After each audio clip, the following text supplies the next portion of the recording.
Welcome to Subramani. This question I keep getting asked very often is how do you deal with a windfall gain? What do you do when you get a windfall gain, and how do you handle this? Now, windfall gain could be anything, right?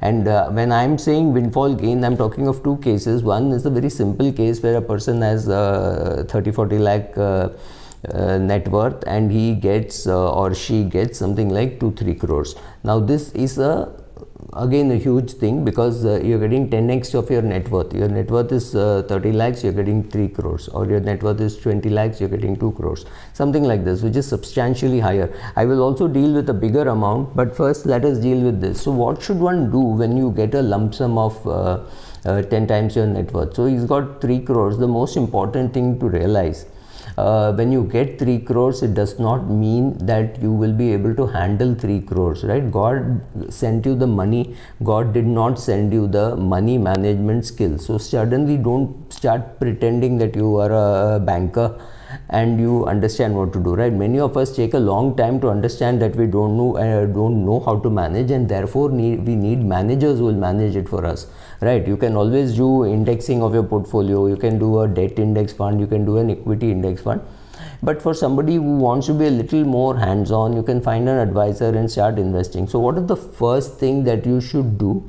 You should put this gain into a liquid fund and then relax, take deep breaths, because immediately there will be a lot of demand from a lot of people around you. You'll be very lucky if there is no demand from a first cousin, from a mother-in-law, father-in-law, son, grandson, or son-in-law, daughter-in-law, anybody, depending on what stage of life you are. If you're 22, the chances are it will be the older people chasing you. If you're 60, the chances are younger people will be chasing you. So first of all, you have to just put it in a liquid fund, and anybody who calls you, whether it is an advisor, whether it's a chartered accountant, whether it is your banker or your relationship manager in a mutual fund, today everybody is going to, the minute they know there is money lying in your account, it has come from some bank account. So the bank from which it has come knows it, the bank into which this has come also knows it, and they share this information very liberally. So be very careful about that. So first thing, put it in a liquid fund and say, I am in no position to take a decision now. My heartbeat is very high, it is 220 plus. So I will wait for things to calm down. There is no hurry. So what is the first step you do? First step is you go to a chartered accountant and ask, what is the tax implication of this? Is there any income tax to be paid? Is there something else to be paid? What else do I have to do? So ask that question, because what money actually belongs to you is not the money that you received. It is that money minus the tax to be paid. So if you have to pay something off as tax, say 10%, 20%, whatever, I mean, I'm not calculating it for you, pay that off, and the remaining money is yours. So first thing is to calculate the tax. Second thing is to sit with your spouse. I'm assuming you're a man and you have got this money, so it is now the joint money between you and your wife. You want to involve the children, it is good, but I think the first discussion should be with the spouse. Sit with the spouse and decide what are your priorities, what do you want to do. One could be, if it's a smaller amount, like say 20 lakhs to 3 crores, then maybe you have some loans. Maybe you have a 50 lakh housing loan, maybe you have a 40 lakh housing loan. Take that money and repay the loan. You don't need the money. Why did you borrow? You borrowed because you didn't have the money. Now that you have the money, maybe you throw it away.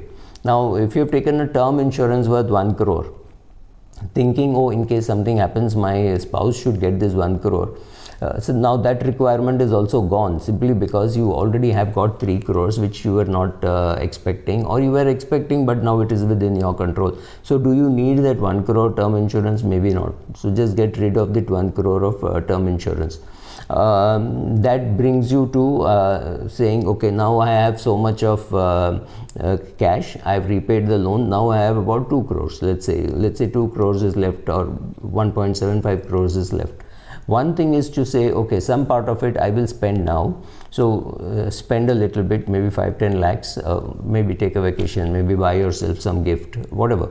and 1/3 at least should go straight into your pension plan, saying, okay, I am now 28 years of age, I will put this money away in a pension plan so that I am not tempted to touch it for the next 20-30 years, right? So first thing is to put away some money in some pension plan, whatever, pick up a mutual fund pension plan, not a life insurance pension plan, and say, okay, I will tackle with this whenever I need to.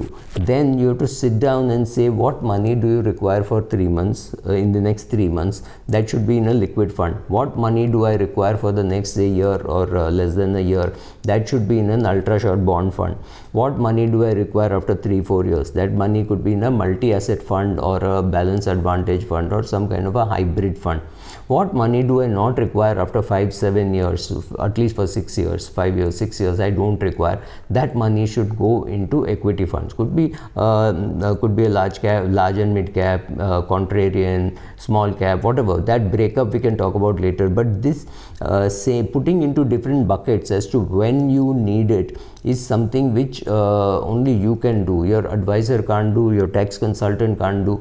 When you're sitting with your tax consultant, he'll tell you these are the options, or she will tell you these are the options which are available. If you buy a house, you can save so much of tax if you do this, but you have to build the house within a year or two, whatever is the requirement. So when you go to your chartered accountant, please take a piece of paper. He or she will definitely give it to you in writing, but write it down in a language that you understand. Make notes of what is being said. Maybe you record it if with that person's permission. So now you know what exactly to do with the money. You have decided whether to buy a house or not to buy a house. Now let me come to the case where suppose your net worth is about 2 crores and you have got 25-30 crores. This is a much bigger or a difficult question to answer, right? So in this case, what you do, again, most important thing not to do is you still will put money in a liquid fund. Second, be very careful of who knows about this, because in this case now suddenly it becomes a law and order issue. You don't want the politicians and the underworld to chase you, right? So when you buy a 2 crore house or a 3 crore house or even a 4 crore house, you attract some attention, but people in a big city will not bat an eyelid. In a smaller town, maybe a 4 crore house could also attract attention. So don't buy in a place which is not very big and famous. If you buy it in some very small place, then you will attract attention. If you buy a 4 crore house in a suburb of Bombay, nobody will even bother about it. But imagine buying a 4 crore house in a smaller town like even say Salem. Chances are you will be visible, or even in Baroda or Ratnagiri or any of these places. If you go and put 4-5 crores in a house, you will attract attention. So don't do that. Second, remember that when you buy an asset, let's say you got 30 crores and out of which about 10-12 crores you want to buy a house for.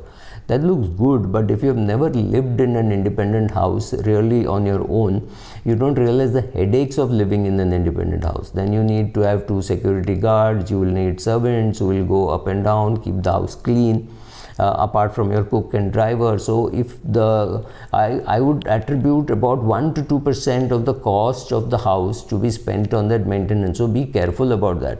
If you buy a house worth 15 crores, then you will end up spending at least 20-25 lakhs on all the expenses related to maintenance, right from property tax, insurance, right, then to security guards, and all those expenses would be approximately, so that's about 30 lakhs. Now, you are a person with your own income, you built up a net worth of only about 2 crores and you're say 50-55 years of age. Suddenly this 30 crores should not change your lifestyle too dramatically, because you may not find it easy to handle. So this 30 crores should be able to, if you buy a house, you should be able to buy a 3-4 crore house just for taxation purposes. I'm not giving any suggestion as to what you should do, but for taxation purposes, if you say if you buy a house for 5 crores, because on that you will end up spending maybe 8-9 lakhs or 10 lakhs on its annual maintenance and on all those kind of stuff, and that you may be able to afford. But if you buy a house worth 15 crores, you run the chance that your current income may not be sufficient to pay for it. So then it curtails your independence. You will have a house far bigger than your capability to handle, and then you will not be able to keep up with the other things. You cannot really buy a 15 crore house and travel in a 80,000 rupee car, or say even a 5 lakh rupee car. You may want to have a 50 lakh rupee car. That will also require maintenance. So please understand that everything else will also go up along with these expensive assets that you buy. So be careful about that. Don't do that. And then you have to still do the same thing. You have to put it into different pockets of saying, okay, this is for 30 days, this is for 90 days, this is for 3 years, this is for 30 years, right? You put it there, then sit with an advisor and find out how to start investing. But first, liquid fund, then putting into buckets, not attracting attention, and understanding that expensive assets require expensive maintenance, right? Don't do this. And if you're young, buying a house in one location makes no sense. I've always been advocating that buy a house when you're 50, 55. I did that because only then you know that you're not going to go anywhere. If you are based in Bombay, then you might go to Pune, you might go to Bangalore, you might go to Singapore, Dubai. The world is a place. And if you're young, if you're say 25 years, 28 years, you don't know where your life is going to take you. So don't buy a big asset in one location and do that. If you want, now that you have the money, you have the advantage of shifting to a nice big bungalow and live on rent. Live there for 4-5 years. Once that is met, then you live in a smaller house. Don't buy a big asset and attract attention. Be very careful about that. Thank you.